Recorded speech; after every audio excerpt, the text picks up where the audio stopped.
Hey guys, welcome back to Driven Channel, and I'm here with a special guest who started as a client that came in and then became one of my best friends. So I'm really excited to make this happen. Mo, so proud of you, man. So proud of you. You know, I was talking to Jeff Hoffman like a few weeks back, and I asked him about work-life balance, and he said, "Mo, it doesn't exist."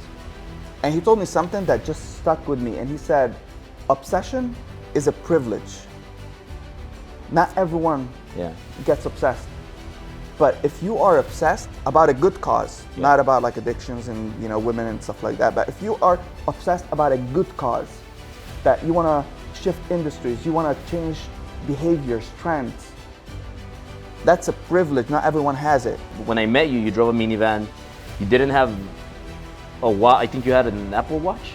Yeah, I had it. Yeah, right. And you didn't have any cars. Like you didn't have. Now you don't only have a Ferrari. You have a Lambo. You have other things. Yeah. So and then you also moved to Miami, which has Florida, which is taxes. But you also got a really nice place. You didn't go and just move to any place. So you were asking about my dream, right? It's not money. Like, I know I'm gonna be a billionaire, right?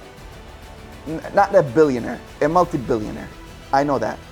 But with your obsessive personality, I put a huge dream in terms of nursing, because I want to shift that industry. Like, I want to dominate nursing. Mm-hmm. I want that profession to go from boring to entertaining. And there's no one else. Like, nursing professors are so boring, so rigid, and don't talk medical information, and no one wants to listen to them, right? But with my show that I sell, like my main company, it's called the Netflix of NCLEX. Yeah.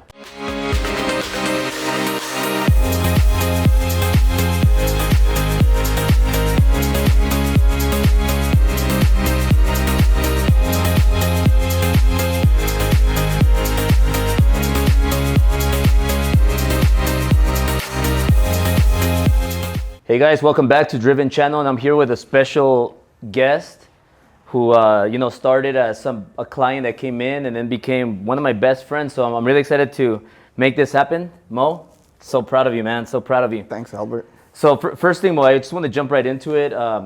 We have so much to go over, so much to talk about. But number one, people see right now your cars, your watches, your lifestyle, everything you do, but they don't. Let's go back a little bit and start from where did Mo start? Because I know a lot of your history, but a lot of people watching this are not going to know your entire history. So I remember you going back to the floor. You're sleeping on the floor and with your family, and what I see is a guy that's pretty much defeated, about to give up, but then you don't.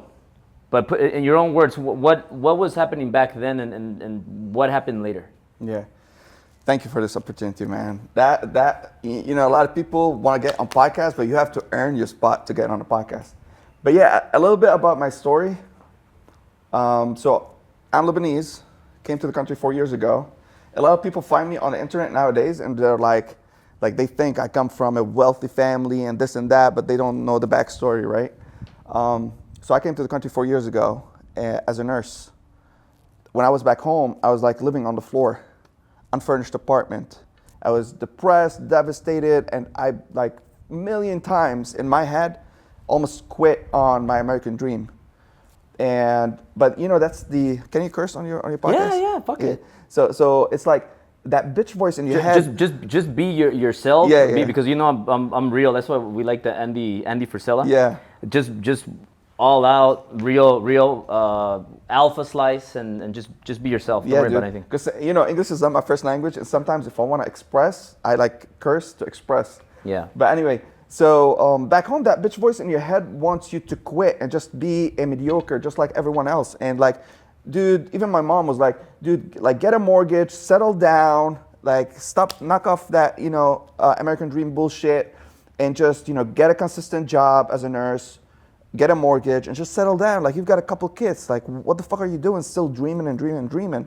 And in their mind overseas is like, America is only for the people with high IQ.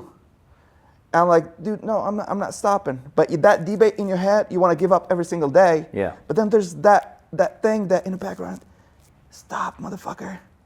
Keep focused. That American dream is real. So that's what happened. And then one day, boom, I got my visa and I came to the States. I started working in Champaign, Illinois as a nurse in a cancer center. I worked there for 2 years. During that time, I was like, dude, that's not the American dream. I came to the country and then I was like paycheck to paycheck to paycheck to paycheck. I thought coming to the country is the American dream. Yeah. But then I figured that from Gary Vee, like the American dream is financial freedom. And then I started looking for ways to start a business or make money. And you know how they say the most millionaires in the United States were made of real estate? Mm-hmm. So I tried to dabble a little bit into real estate, but then I found it needs a lot of down payments. And then I said, man, I don't have money. So I stopped thinking about real estate. And then one day, I posted a video on my YouTube channel, how I passed my board exam. And then in the comment section, people started asking questions. Hey, Mo, asking about this topic or that topic or that topic. So I started, replying to them. Yeah. And then I started making video replies because it makes it easier instead of writing huge text. And then I said, maybe I can build a business around it. And then I built a business around it. Met my first mentor. I was making $3,000, Billy Gina's marketing. Mm-hmm. And then he helped me with some marketing tips and then grew my business over, I would say, 7 to 8 month period from $3,000 to $60,000. And then by that time, I finished my contract with my cancer center and I moved to San Diego to work for Billy Jean. I worked for him for 3 months. And then at that time, I learned about Brad Lee. Mm-hmm. And then I was following Brad Lee on IG and he said, hey, you want to come meet me? Swipe up. I'm going to be at this Driven conference and in Long Beach and come say hello. So I was like, fuck. I was a fanboy of Brad Lee, right? Yeah. I was like, fuck, I'm going to go meet him. So I checked Long Beach. I was living in San Diego. I checked Long Beach like an hour and a half.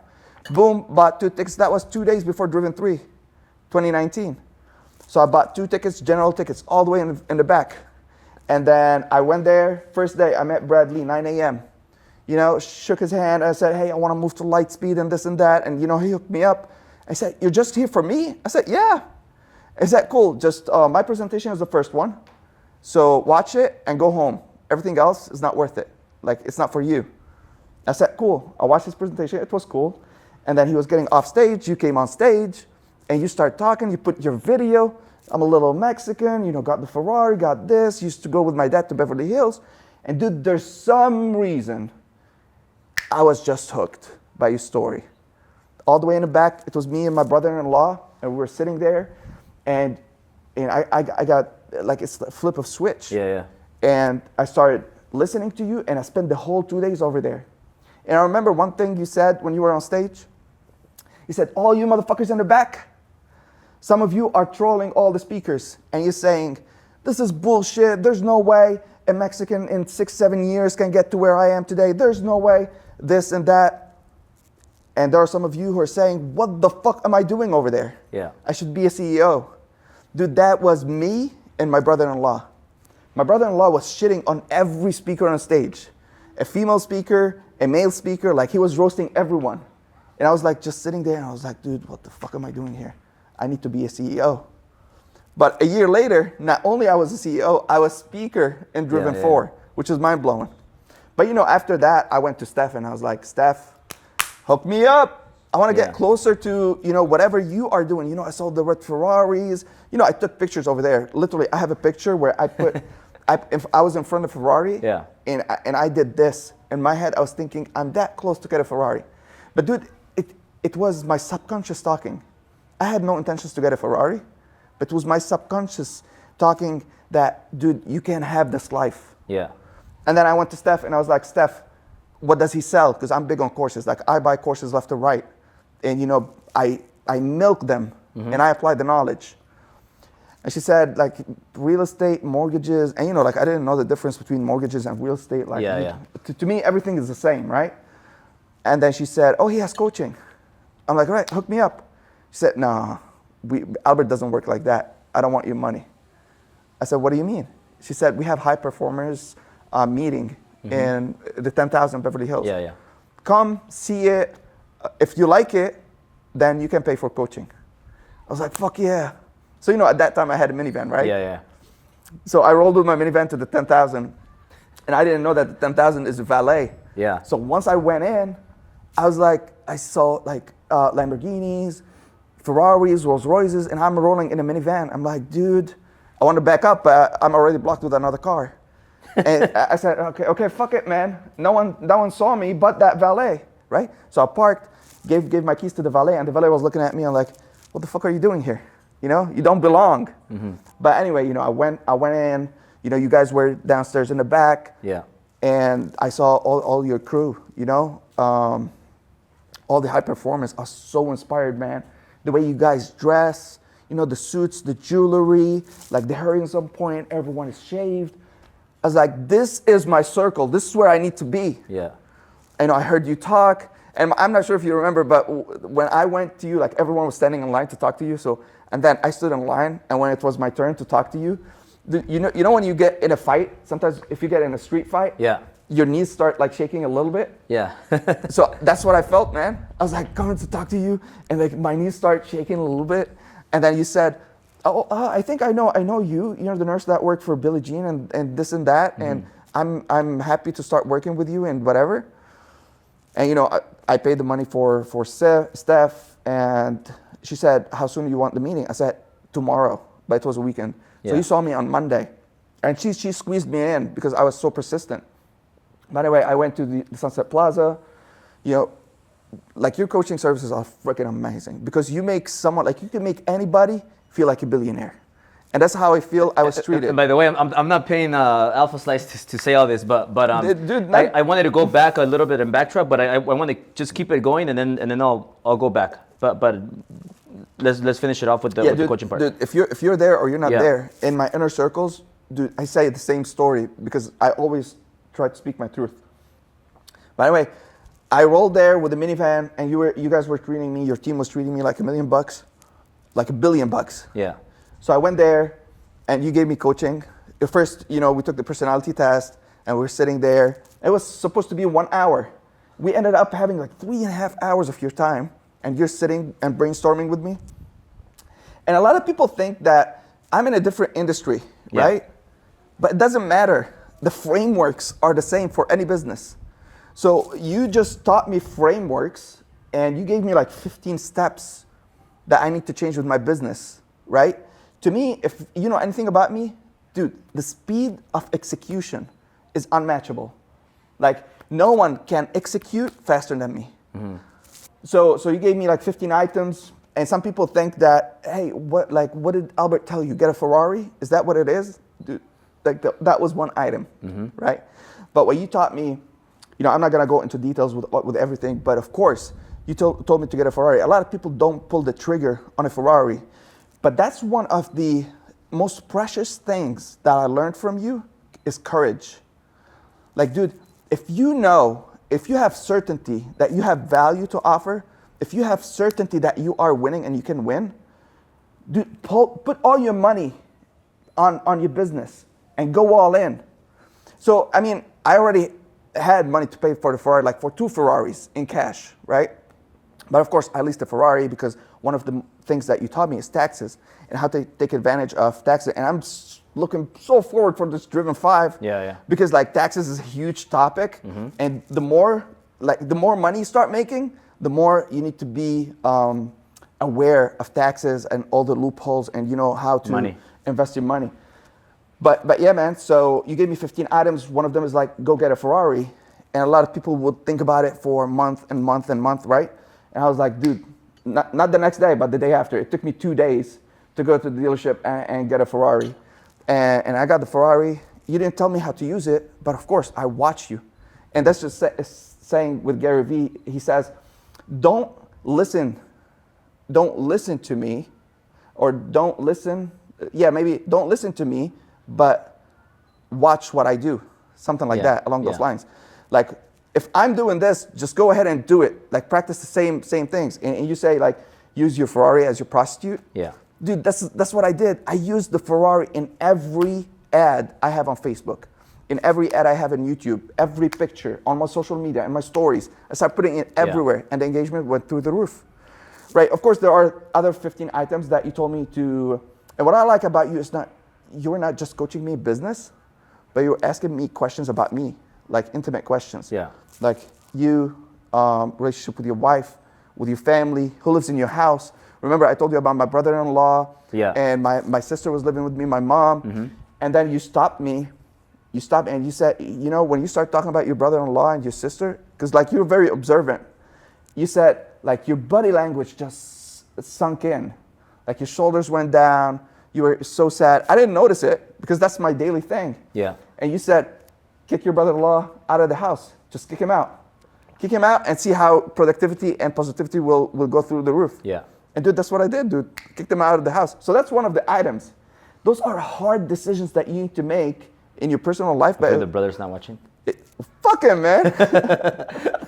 I don't care, you know. But yeah. So The 15 things we were talking about. Your brother. That you yeah, got yeah. rid of him. So I wouldn't think that a personal decision will affect or grow my business, Yeah. right? But you see that because you have experience and Yeah. you've done it so many times. Yeah. And dude, like that's one of the greatest things that happened to me is and moving forward, it's the same thing. Recognizing the people around me, are they providing value in auditing my inner circle? Exactly. And just paying attention who to Yeah. bring in and who to kick out. Yeah. So in business, a lot of the times what happens is you have one bad apple and it messes up all the other apples. So like 2 years ago, I started getting rid of people in the company. And then every time I would get rid of a person, company revenue would go up 25%. Then I would so I got rid of 4 people and the revenue just went up and up and up to the point where I had only good people. And there's always going to be times where you have to re-inspect who's in your circle of people and everybody in your business. But going back, I know you almost delayed coming to the U.S. and you almost went to Australia. Yeah. What made you not go to Australia? Because if you would have went to Australia, you think your future, where you are now would have been different? I don't know, but this what happened. I mean, the United States is the biggest blessing in my life. Mm-hmm. And since I was 15 years old, in my head, dude, I don't belong in Lebanon. Yeah. In my head, dude, I want to explode. I was born for big things, you know. And my dad used to come and go to the United States for business. And in my head, I used to love Kobe Bryant, and I used to play basketball, and I want to be in the NBA. So it was always a dream since I was 15 years old. But when I graduated... To be in the NBA. To be in the NBA. Yeah, that was one of my dreams too. Yeah. But then I figured that, dude, you're too short to be in the NBA. Yeah. But I figured that late, maybe when I was like 20 years old. We should play basketball in these days. Yeah, I'll be you. But this is what happened. You know, I got into nursing school. I graduated and started working in Lebanon, one of the famous hospitals. You know, like I'm not gonna go into it, but there are like 6% of hospitals worldwide have a designation called magnet designation. So there are 6% of top hospital in the world. One of them is in Lebanon. I used to work in that hospital, but the pay is very little. How much do you get paid over there? $1,000 a month. A month, and that's like the top paying job. Like you can't get paid more than $1,000 as a nurse in Lebanon. And then I moved to Saudi Arabia, and I started working as a nurse in Saudi Arabia. You earn $2,000, right? But then I got married, and then my wife has a dream to go to Australia, and her best friend is in Australia. And that's a mistake that a lot of people do. Dude, they give up on their own dreams just to serve other people's dreams. Yeah. And if you know my personality, man, I'm a caring person. I've been a nurse for 15 years. I work with cancer kids, and caring is my number one core value in my profession.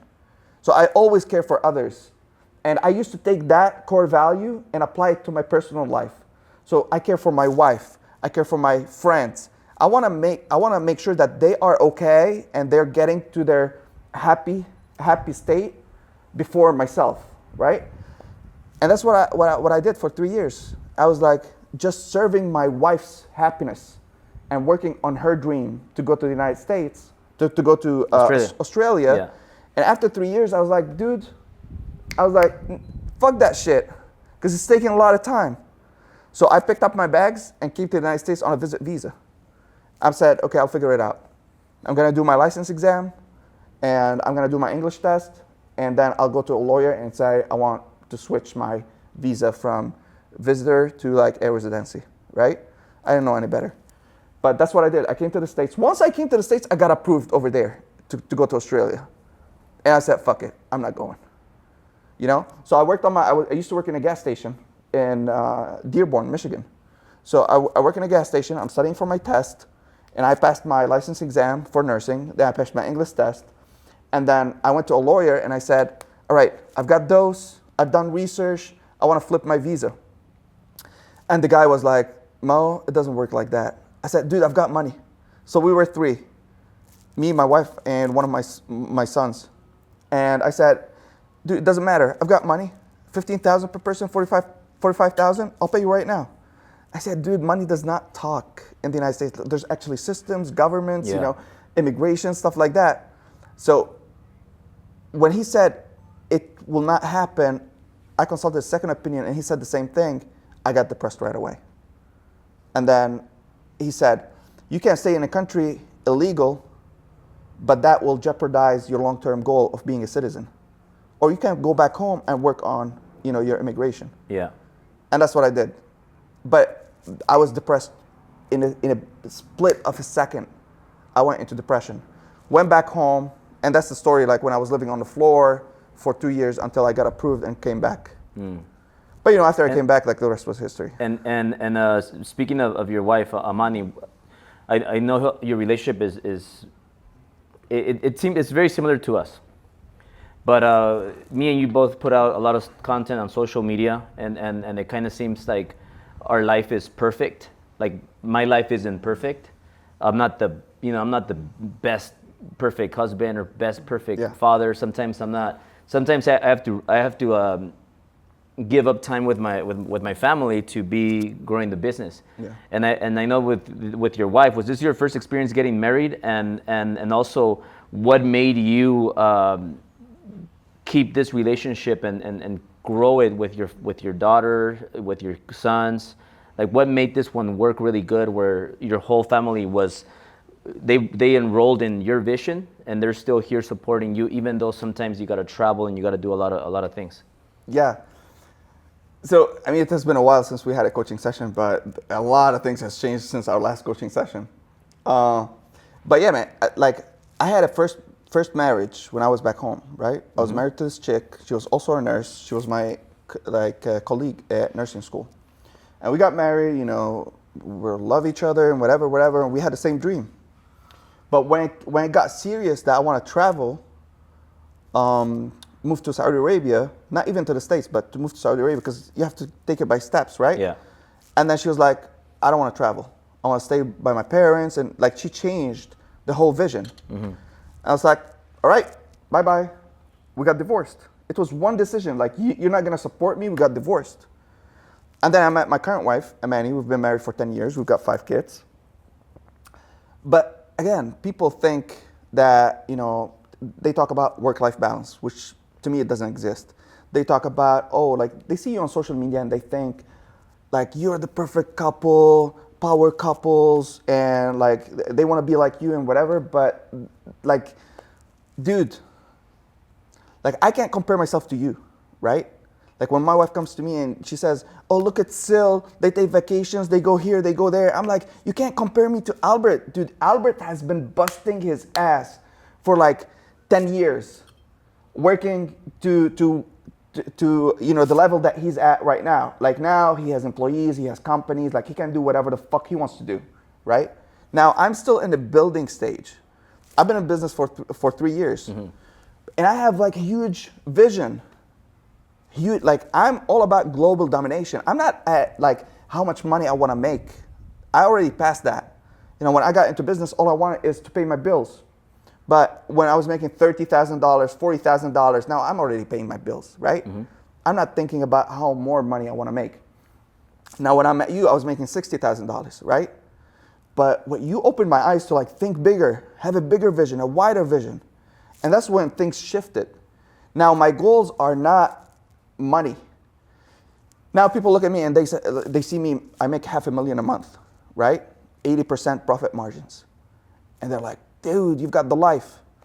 That's not my focus, right? Even though my business has been like going upwards. I've never made less than the month before for the whole 3 years that I've been in business. But now my goal is global domination. I want my system to be in every nursing school in the country. I want to get into history books. Like, you know, nursing students, when they go to nursing school and they start talking about the history of the profession, how did it start? Like World War I, World War II. I want them to add a chapter and talk about modern nursing and talk about Alphaslice, right? So that's my vision. My vision is to go into history, to shift industries. Now, it's not focusing on how much money you make. Now, my wife would come to me and like, motherfucker, you're already making $500,000. I want you to spend more time with us. I want you to like stop thinking about the business and let's take a vacation for a month or go 2 months to Lebanon or whatever, you know, all that type of shit. I'm like, no.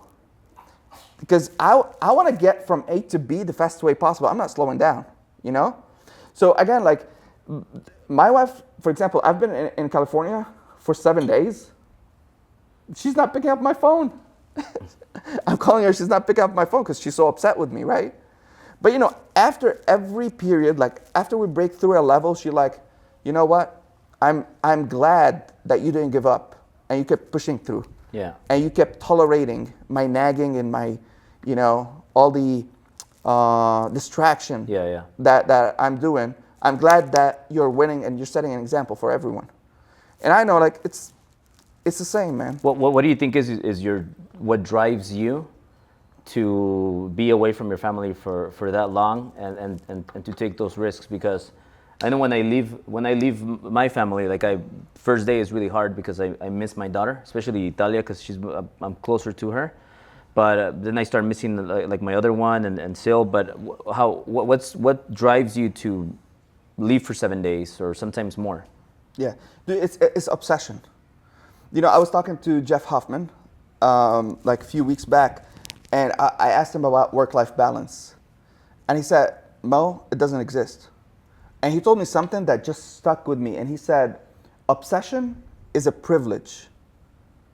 Not everyone gets obsessed. But if you are obsessed about a good cause, not about like addictions and, you know, women and stuff like that, but if you are obsessed about a good cause, that you want to shift industries, you want to change behaviors, trends, that's a privilege. Not everyone has it. If you have it, never let it go. So to me, I just believe that God created me for a huge purpose. And it's just not my wife and kids. Like a lot of people depend on me to change industries. So that's what I focus on. It's not like just my wife and kids, even though I miss them to hell. Like, dude, you know my Angelina? Like I have a 3-year-old daughter. Yeah. And I've got 4 boys and a girl. But my Angelina, dude, like she breaks my heart. The moment I get out of the door, I keep thinking about her. Every activity I do, dude, I think about her. There are certain things that she says during the day, I keep remembering them. Why is she different? Dude, I don't know. Why is Italia different? She was my first? Yeah, maybe my first girl, my only girl. Yeah. But she reminds me of me. Like she's bossy, she's funny. Like she says random shit all over the place, dude. She's my favorite, Angelina. And then number 4, Adam is my second favorite. Adam is like crazy, hilarious. You know, jumps all over the place. So I of course, you know, when I remember them, dude, I miss them like crazy. Do you FaceTime them when you're here, or? Yeah. I FaceTime them all the time, but this visit, like I'm not able to. You were cut off? Yeah, because my wife is so upset with me. Like she's not picking up my calls. Yeah. But it's fine. Well, I'll give you a little thing that's gonna make you feel better. I spoke to her a little bit, and she said she's really proud of you. And she said that she can't wait, that she's praying and hoping that you just get home safe because she misses you. Yeah. Today you spoke to her? Yeah. That's amazing. Yeah. So they're waiting and they just want you home safe soon. So yeah, dude, I know that, you know, whatever they do. So this is the thing about me. I don't base decisions on emotions. Not business, not personal life. I'm not emotional. Yeah. Very fast I recognize that I'm angry, I'm upset, I'm whatever the case might be. Very, very quickly I recognize that this is what I'm feeling right now, and then I shift it. right? So if I'm emotional about something, I don't make decisions right away. You know, they call it emotional intelligence. Yeah. So you think about your emotions and what you're gonna respond like 3, 4, 5 times before you jump in and act. So my wife, she bases everything around emotion. You know, she's so emotional and her decisions based on emotion. Me, I just think about it. I know when I go back, dude, I'm a very good salesman. Yeah. You know, I saw you were talking on your live today or on your video that you have to sell Italia on going out of the house. So same thing with me. Dude, Yeah. I'm a very great salesman. And when I go back, I have all my hacks. Yeah. Where I can, you know. So I'll give you an example. Sil, she'll be like, no, she'll get frustrated and she'll just leave, and then the kids just the girls keep crying for a long time, and she's just like she'll lose it. Yeah. Me, I know that, okay, if I want to be smart about it, do I want to close Italia, or do I want to just leave her crying? And I know she's just gonna leave. She's gonna stay mad. So I know. So you know what she wanted me to do that I understood. She wanted me to wait till she put her makeup on, and then she put a dress, because I never leave the house without a hug and kiss. Yeah.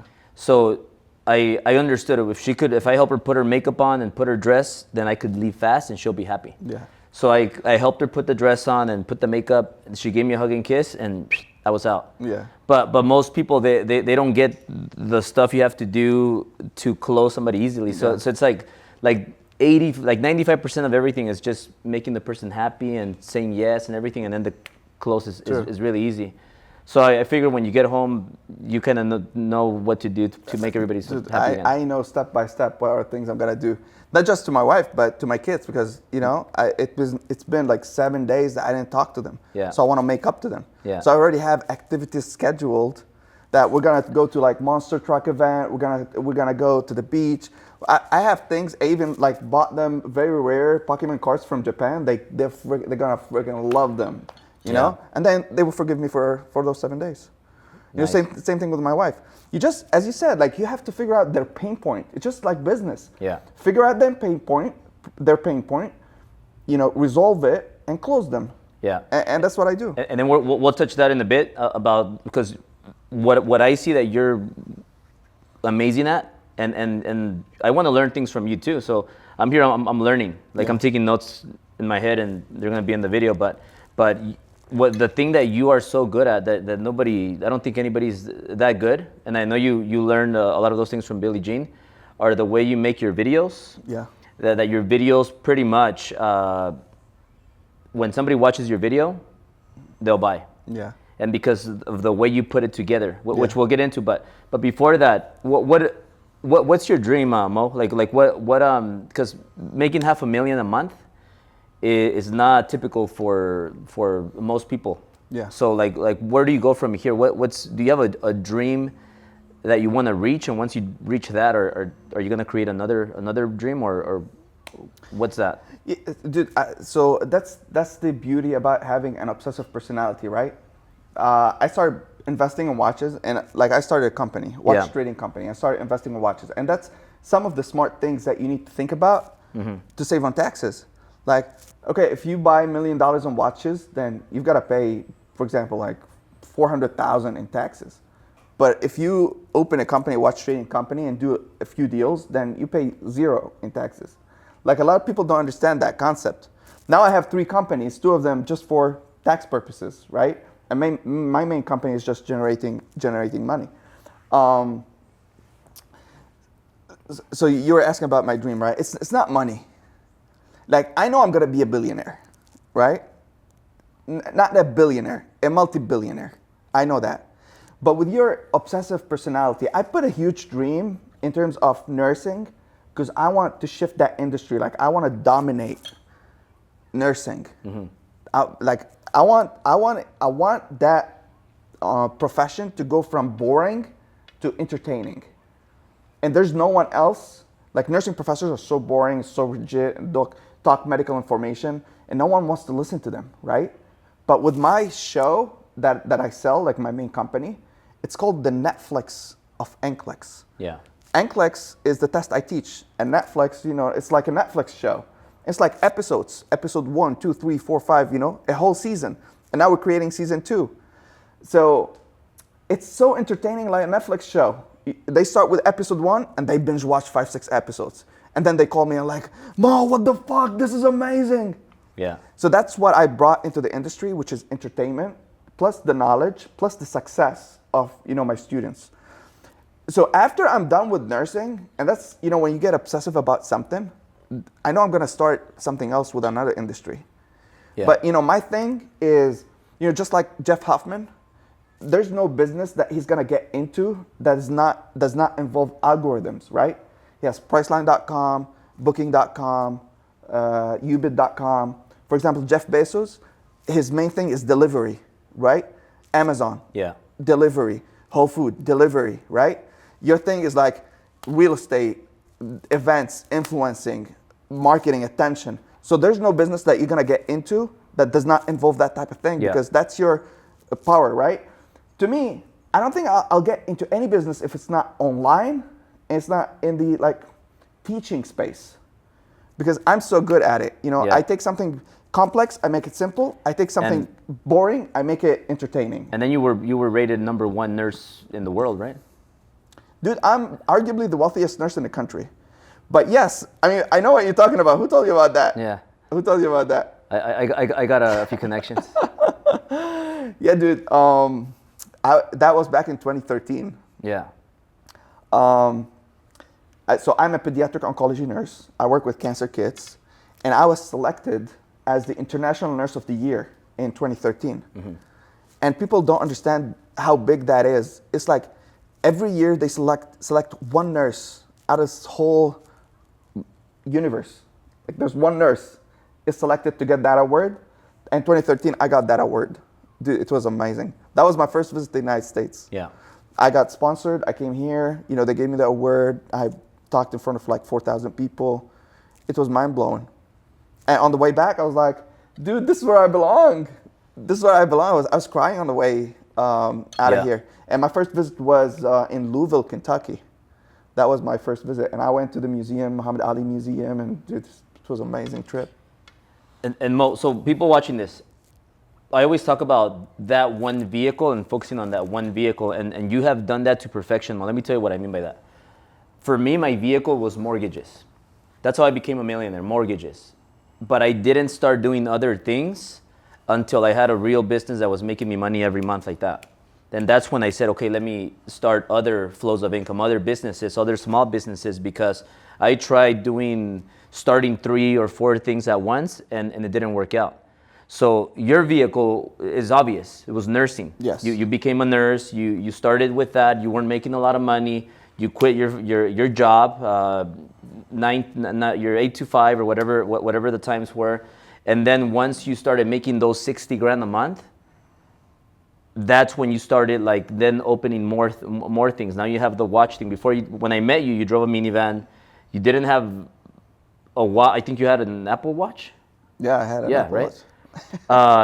And you didn't have any cars. Like you didn't have. Now you don't only have a Ferrari. You have a Lambo. You have other things. Yeah. So and then you also moved to Miami, which has Florida, which is taxes. But you also got a really nice place. You didn't go and just move to any place. No. You got an expensive spot. Yeah. So talk about the when did you know it was time to start doing other things, other small businesses that now make you more money? Yeah. So the other businesses are for tax purposes, right? But you were talking about staying in your own lane. Yeah. A lot of people think that they need to have 7 streams of income to become millionaires, but that's that's a myth, right? You need to focus on one thing and get specialized in one thing. Be the best in that industry. When I started teaching this test, the NCLEX, I said, I'm gonna be the best on earth. I'm gonna learn this test inside out and figure out strategies and techniques of how to beat that test, right? That's why when people get into my test, they've been failing for years and years, almost gave up on the profession. Yeah. They take my test, they pass. It's just because I'm the specialist in it. So whatever the case might be, it could be videography, it could be real estate, mortgages. Get specialized in your thing and make a decision to be the best.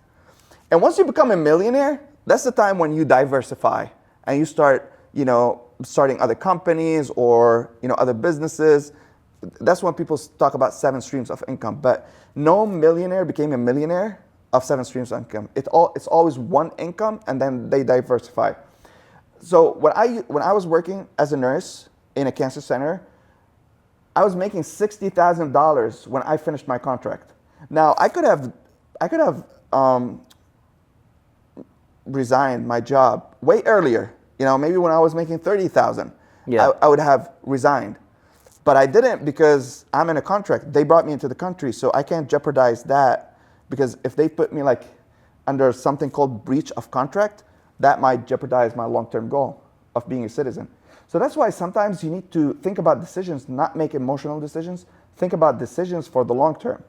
So I stayed with my 9 to 5 for 2 years, finished my contract. At that time, I was making $60,000, and still I was scared to go all in on business.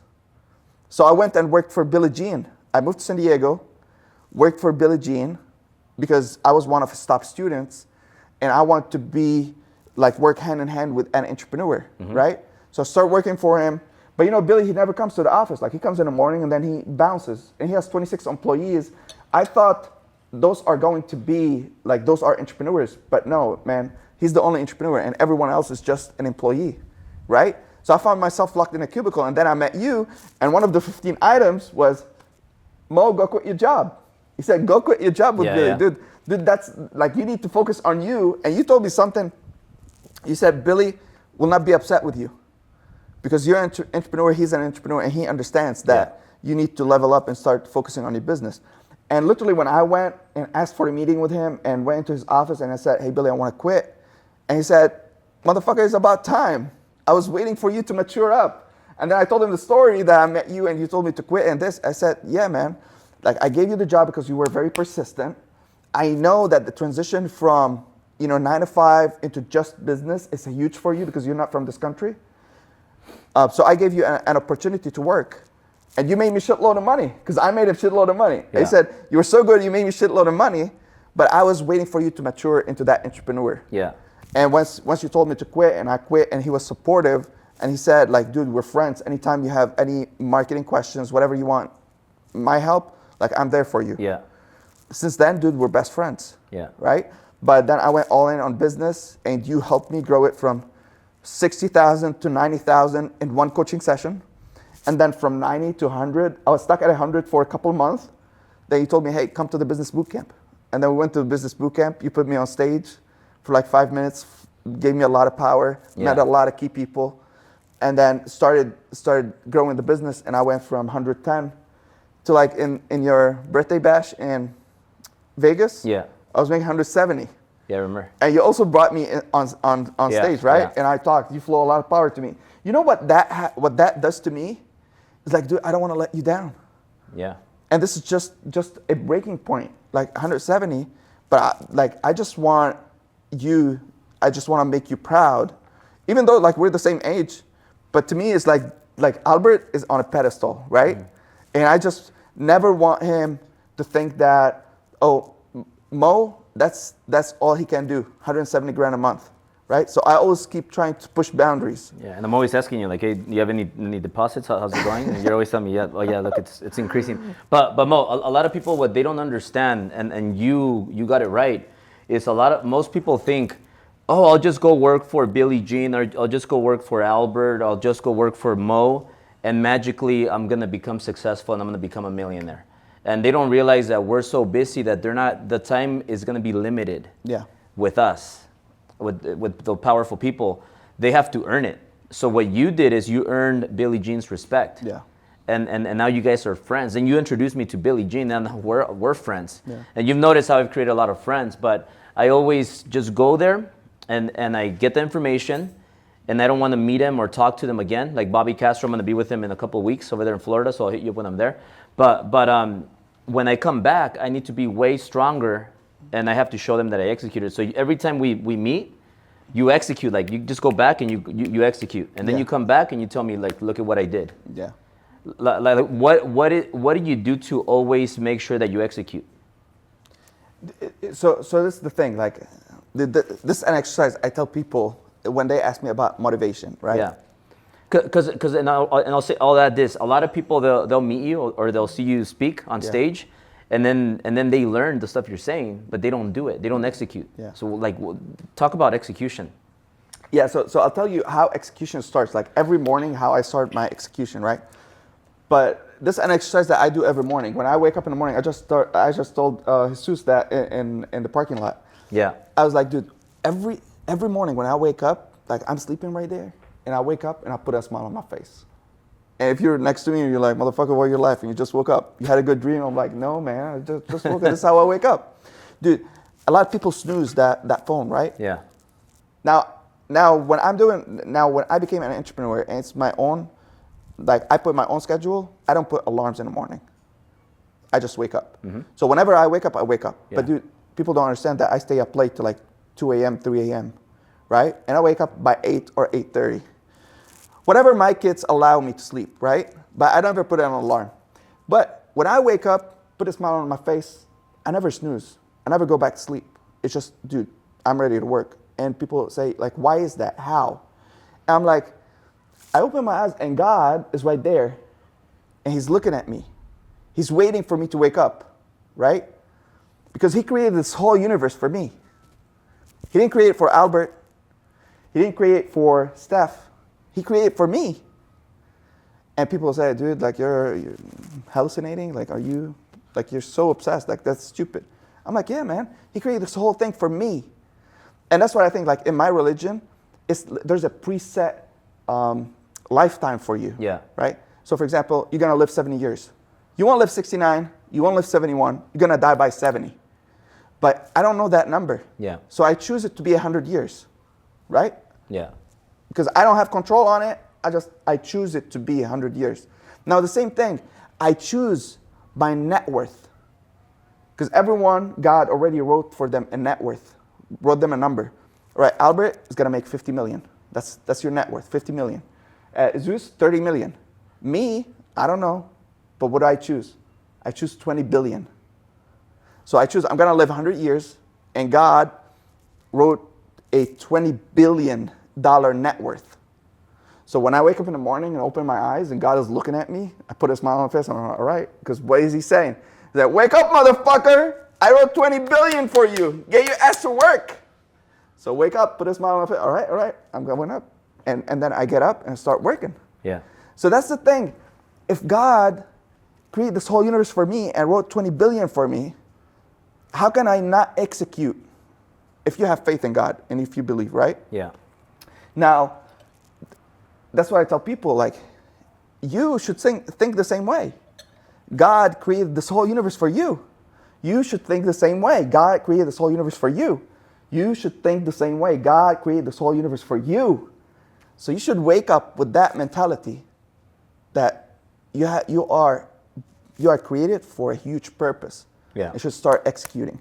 From the little decisions, like working out, reading a book, listening to a podcast, getting in your car, getting your ass to work, to if you're working on your business, just execute on every little thing. Yeah. Now, there's the thing about me, dude. I don't mess around with investments. If I gave you money to coach me and teach me something, and you gave me like 15 steps, I'm going to do all the steps, the 15 steps. And a lot of people start putting their opinion. For example, you tell me, hey, Mo, I want you to start Facebook ads, and I want you to put your Ferrari in your ads. Yeah. I won't tell you, hey, Albert, I don't think my audience is on Facebook. I think they are on YouTube. I don't question you. To me, whatever you said, those 15 steps, those are the Bible to me. I don't question them. I just go and execute. And that's something that I take pride of. I don't have no ego, no opinion when it comes to expertise. If you're the expert and you tell me to do this, I'm just going to go and execute. Were you ever different? Did you ever like give your opinion and kind of tweak the advice you got from mentors? Is that how you learn, or were you always like that, where you just went with it? No, so now it comes to my skill set. One of them is, dude, I'm coachable. So whatever you're going to give me, I'm going to go execute. Boom, right then and there. But I'm a numbers guy. So whatever you gave me, I executed and I monitor the numbers for 2-3 months. All right? And then I look at the data And I'm like, okay, sit down, motherfucker, grab a piece of paper, and let's brainstorm. So I have brainstorming sessions with myself, and I say, how can I make this 10 times better? So whatever you gave me, I apply with no questions asked. I apply it to the T. After a few months, of course it's gonna produce, right? But then I say, how can I make it 10 times better? Like when Billie Jean gave me all the formulas that has to do with marketing, right? I applied the same shit. But then I said, after a few months, I said, okay, how can I put my flavor and make it 10 times better with my personality? Yeah, got it. And then I go back to Billy and I say, Billy, look what I did with webinars. And Billy will look at it and I'm like, motherfucker, that's genius, you know? Yeah. So that's the thing, like he's my mentor when it comes to marketing, but sometimes I get ideas, I share with him and he's like, dude, that's genius. Yeah. But with anything, with any a domain in your business, like when it comes to sales, marketing, funnels, webinars, whatever the case might be, you have to learn the foundations. And the foundations are learned from people like you. You know, you teach me the foundations, and then I don't want to just keep relying on you because you're not there for me every single day, right? Like you're busy, you're coaching other people, you have your own businesses. Now I need to put my creativity into it and try to figure out, okay, how can I tweak this for my industry and make it 10 times better? Yeah. So before we get into your course, I want to talk about your course and your webinar. Do you remember the biggest mistake you've ever made in your life? In my life? Yeah. Dude, I can't get personal and talk about like mistakes, but What took you so long to propose to your wife? to what? To propose to your wife. That was not long. No. Who gave you information? Who gave you information? No. I think my first wife, we got married right after we graduated. Yeah. I got divorced, and then I met my second wife. But was there a point where you left? I see where you're going. And then you didn't see her for like a period of time, and then you came back. Yeah. I see where you're going. Because look, I don't know if this is if it's the same. You agree with this, but Yeah. I could have probably been successful without Sil, but I don't know. Maybe yes, maybe no. But I feel like I needed to have a baby. You know, to kind of center myself because I have a really addictive personality. Yeah. So who knows? Like I felt that was a big change in my life. But for you, I'll tell you the story. Tell me the story. Yeah. So I was first year of college. You know, I met my current wife because she's in the same class, right? So I'm talking to my current wife, and she's so like conservative. She's so shy, and my personality has been the same since ever. Like I'm high energy. I'm like popular. I started talking to her, and I felt that she feels something for me. We went out on a date, and she was like, "Oh, I'm dating this other guy." I'm like, "All right," and then we went our ways. But she still sees me in school, right? In nursing school. And she started having feelings for me. But I was like jumping from one chick to another, to another, to another. And then I married my best friend, right? And then she traveled to Saudi Arabia. I was still in Lebanon. Then I got divorced. Dude, 7 years later, I put a comment on like a mutual friend. And then she said, hello, and we started talking. And then we got married. So it was like 3 months after my divorce. But I think it was meant to be 7 years earlier. But we went, it's not on me, it's on her. Because we went on a date and I was so interested in her. Like I had a crush on her. But she was like, I think she was like shy or whatever. Oh, I'm dating this other guy. I'm like, all right. So I bounced another girl. Yeah. But that one mistake that she did, not me, that she did, cost her 7 years. So she could have been with me for 17 years now. Well, it was meant to be, though. I know. Yeah. Everything is destined. That's what I say. So Mo, your course. Can you explain how do you make $500,000 a month? Yeah, I call it the money machine. But how much have you made so far while we're doing this? Dude, do you want me to check my Stripe account? Check really quick, yeah. Dude, I don't have to do work because it's like everything is automated. That's money on autopilot. That's money on autopilot. 30 grand. While we're doing this. 30 grand. Yeah, I mean today, not what we're doing. Yeah, We've yeah, been yeah. doing this for like an hour or so, but today, from midnight till this morning, like 30 grand. But So how do you do that? Can anyone do it, or like what how does it work? can anyone do it? I think anyone can do it, right? But if you have an online business, like you teach a course online, I can show you the business model and you can make the same amount of money. It's not a secret. It's like, I call them the 8 pillars. So you have 8 pillars, you have to apply them. Those are the foundations of your business, the frameworks of your online business, right? Now your business is different. It has different frameworks because it's different. I don't know it, but it's different. But the online is like 8 pillars, you apply them, right? And then you can generate money. Now, I'll talk a little bit about them, right? Pillar number 1 is marketing. Pillar number 2 is sales. For example, pillar number 3 is webinars. So marketing comes before sales. Definitely, because you want to get the leads in. Once you get the leads in, then you can sell them, right? So just a little pause right there. Your personality is kind of like weird in a good way. Yeah. So like when we're off camera, you're very quiet. Yeah. You're calm and quiet. When you get on camera, you turn into a different beast. Yes. So would you consider yourself an introvert or no? I'm not an introvert, but I never do the first move. Okay. Right? So for example, with what you do, there's people that are really good at what they do, but they just suck in getting attention. They're not good at going cold and approaching clients cold because they're just shy and scared. But if we get the marketing in place so that clients come to them, then they could make the sale. Yeah. But they're just not good at going like that. So like what do you think like with the marketing way, that's why it comes first, but you could get it and then introverts could make the sale once they get the attention through marketing? Yeah. So I was not, I was always this hype guy, but I didn't apply it to marketing. Yeah. Right? So now when it comes to marketing, Billie Jean taught me all the like skill set of, how to point and click, how to target, build campaigns, retargeting campaigns, how to put pixels on different pages, all that kind of shit, right? But that's point and click.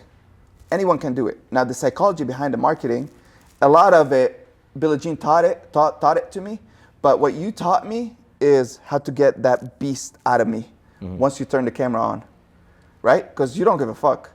When you turn the camera on, like you're impulsive, you're like screaming at people, you're like, hey, see my watches, see my cars, Yeah. You're so, like you put it in their faces, right? So that's what I started doing, man. I started, when you turn the camera on, it's like a different beast. I'm like high energy, I'm shouting, I'm all over the place because I want their attention, right? But with marketing, I say, if you master how to make a video, I call it the 7-step video script. Once you master that, there's no way you put a video online and you don't get attention, right? But I'll just say one thing. When I was talking about the pillars, marketing, because you want to get the leads in. Yeah. You have to master sales, because if you get leads and you don't know how to,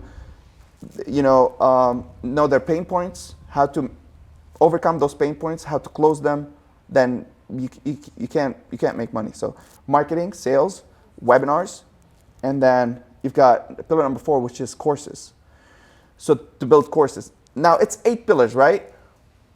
People think that building an online course is the same as building an online business, which is different. Building an online business is 8 pillars, but building the course is pillar number 4. Now, if you want to start a business, I don't tell you to start with marketing, with pillar number 1, or start with sales. If you want to build a business, you start with pillar number 4, which is building your course, because that's your masterpiece. That's the value that you're going to give, right? Or some people call it the gold medal product. So you create your product with the highest value, then you learn marketing, your audience, learn pain points, objections, how to overcome them, to close them, and the other pillars. But you always start with the product, because if I want to create a product and I had a product before, and then I met you first coaching session, and you gave me Blue Ocean strategy, right? Yeah. And that's how I found my Blue Ocean. Because initially my product was just like anyone in the market, but with my personality. Now with Blue Ocean strategy, when I got it and then I broke down the book, I created something called Netflix of NCLEX, which is so entertaining. And like, it's like, I don't want to get into every little detail of the course, but it's like there's no competitor out there. No one is competing with me. That's why I'm making that much money, because I don't have any competition. So now if I want to get back to marketing, and I just want to like teach everyone the 7-step video script, and it doesn't have to be an ad, but if you use this in your ad, you'll make money, you'll get leads. And if you use this with every video that you make, you're gonna make money, or you're gonna get attention, you're gonna get business. So that's what I say, 7 steps. Step number 1, you know how on YouTube, when you click on YouTube, my finger always go to the skip ad, right? Yeah. And my kids, even though, like my kids click on a YouTube video and their finger go to like skip ad. So you have 5 seconds to make a difference before people skip your ad or skip your video. And same thing on Facebook and Instagram. They say when you scroll, when you did this and stop, you do this and stop, that's 3 to 5 seconds before they skip your video or your ad. So you have to get their attention right away, in 5 seconds. So 7 steps. The first 2 steps are in the first 5 seconds, right? First 2 steps in the first 5 seconds. Number 1, when I used to make videos or start an ad, this is how I used to start. Oh my goodness, how you guys doing? My name is Mo, I came from Lebanon. I'm an international nurse, came to the country. I started a YouTube channel, and then I posted a video about how I passed my board exam. Now, it took me like 15 to 20 seconds to say what I'm talking about. I passed my board exam, right? Now, if you shift that, and I call this your thesis. If you start your video with your thesis, and you say, now how I start my videos now, or my ads, I start, have you failed your NCLEX before? So immediately they know what I'm talking about, right? I don't want to introduce myself and talk about my credentials and my name and my family. I get to the punchline from the get-go. So that's step number 1. Now in the first 5 seconds, there's 2 steps. So this first step, which is your thesis, and then your second step is a prop. You need to have a prop in your video. So the prop could be a Lamborghini, a Ferrari. It could be like this view. It could be a watch, but it doesn't have to be something materialistic. It could be you're standing in front of a camera, you're talking to a camera, but then you've got 2 people in the back are talking to each other or are fighting. That's a prop. Yeah. You're talking to a camera, and then someone just crossed the frame. That's a prop. I have one of my best performing video. I have that was in 2018. It's still producing till today. I had my camera in my backyard hooked to a tree, and then I just got down under the frame, right? Got down, and then I jumped. Hey, listen, you failed your NCLEX. Don't skip the video, right? And it still performs because I'm getting their attention. They were like, oh, backyard and there's snow, and then I jumped and caught their attention, right? So that's what you want to do in the first 2 steps. The third step is talk about a pain point, right? So one of the pain points, I have 13 pain points for my business. Yeah. So every business needs to break down their pain points, right? So for my business, I would say, there are so many resources in the market, and you don't know which to choose. So that's a pain point, because a lot of students have the same problem. There are so many resources in the market, they don't know which to choose. Now, step number 4 is a solution. I would say, I got you back. I have the ultimate algorithm to pass your NCLEX on your very next attempt. Now, there are some buzzwords that you need to use with your ad. For example, the video that you made this morning, taxes, taxes, taxes, right? So that's a buzzword. Everyone wants to save on taxes. So what I use for my industry, when I say algorithm, blueprint, it's like they stop, right? So I say the solution is, I've got the best algorithm for you to pass your NCLEX on your very next attempt. Now, pass on your very next attempt is a bold promise, right? It's a bold promise. Now that's with step number 4. Step number 5, you need to give them call to action. Yeah. So for me, I say, attend a free webinar. I'm gonna give you all the secrets. So free, they like it, and it's a webinar for free. That's the call to action. And then step number 6 is I'll give you this free ebook.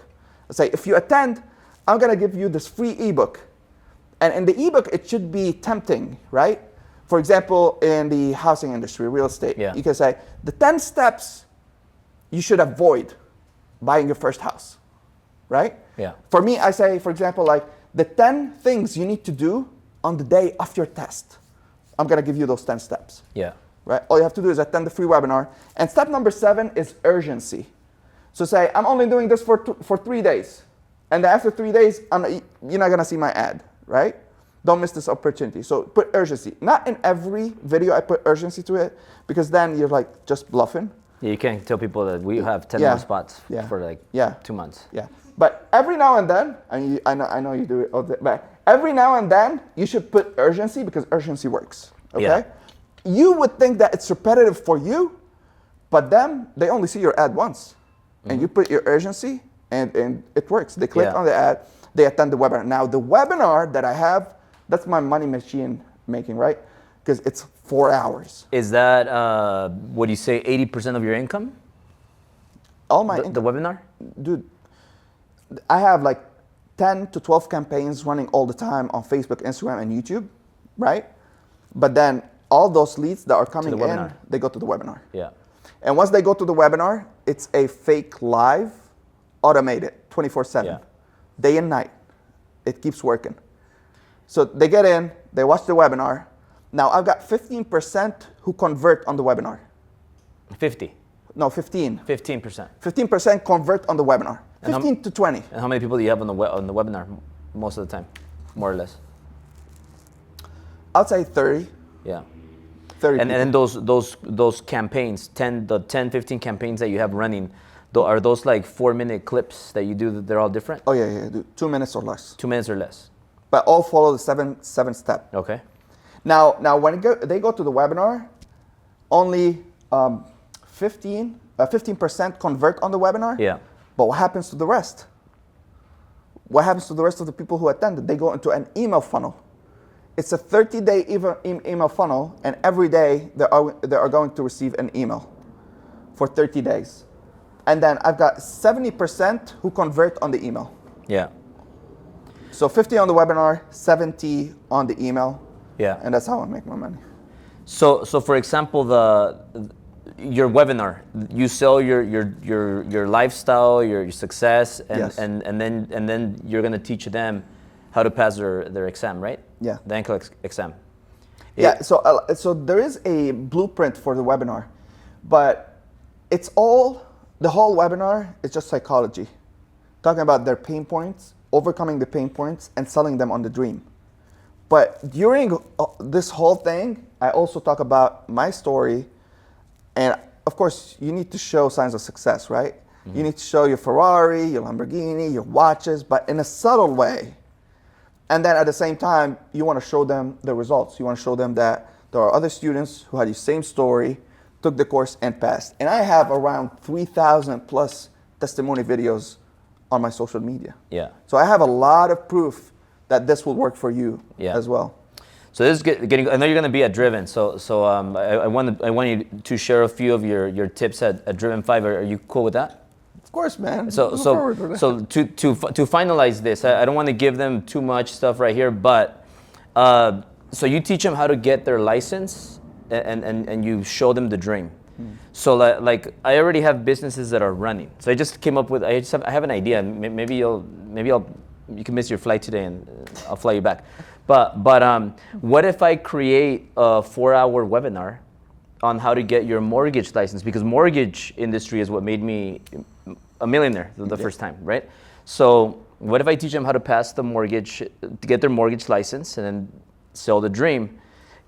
If you help me create it, can I create something the same and make $500,000 on that also? Dude, with your audience and like your personality and your knowledge, anyone can do it.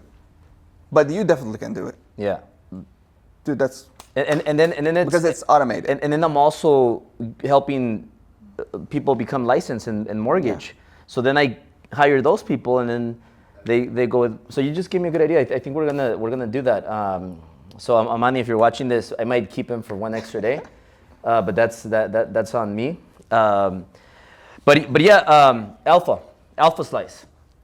Most people know you by Alphaslice.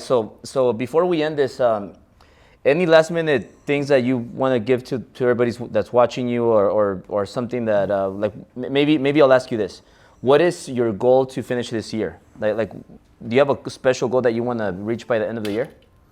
So if I don't change anything, I'll break 12 million this year. 12 million, 80% profit margin. But again, my goal is not just money. Yeah. What I'm working on season 2. So I already have season 1. That's how I make all my money. I'm creating season 2, which is gonna double my business overnight. And season 2 is gonna be the 4-hour? No. Season 2, no. So my season 1 is like 60 hours of training. Oh, okay. My season 2 is gonna also be around 60 hours of training. But it's like a Netflix show. So like you built season 1, I might add the last episode just to build the suspense for season 2. So the 60 hours, that's the 60 hours that people have to go through to pass their exam? Yes. And the second season, is it gonna be just different, or? Yeah, different. Like how are you, if your first one is already really good at helping them pass their exam, is this one gonna increase the? It's a business move. Yeah. It's a business move rather than need it. They need it. You think because people got used to the other one already? And it's because it's a show. Got it. Why not double your business? Yeah. And then I'm gonna take the 2 seasons, certified education hours, and then I'm gonna bring that to every nursing school in the country. Yeah. So before the end of the year, season 2 should be, it's already finalized, but I should film it, edit it, and upload it, and it should be running. And then all the businesses are gonna have your content to teach their people. It's gonna be like, I'm gonna like take my game from B2C to B2B, and then go to every nursing school in the country. And I have a strategy for that. I'll talk to you about it later. But how to get into every nursing school in the country. And like my business is going like that, but once I go B2B, it's gonna be like $100 million company. So everybody is gonna know who you are. Oh, definitely, man. It's the goal is global domination. So if you don't follow me on Instagram, you should go follow me. So Alpha, thank you, man. Where can people follow you? What's your favorite? So my favorite is Instagram. I'm there every day. I post every day. I put my stories every day. I share my life. And if someone DMs you over there, it's me who's replying. Yeah. Facebook, I use it more for just business. And YouTube, it's very hard to get on comments on YouTube, but I put content everywhere. But Instagram is my favorite because it's me who's controlling it. Yeah. Awesome. Well, Mo, thank you so much, brother. Thank you so much. And we'll see you guys in the next one.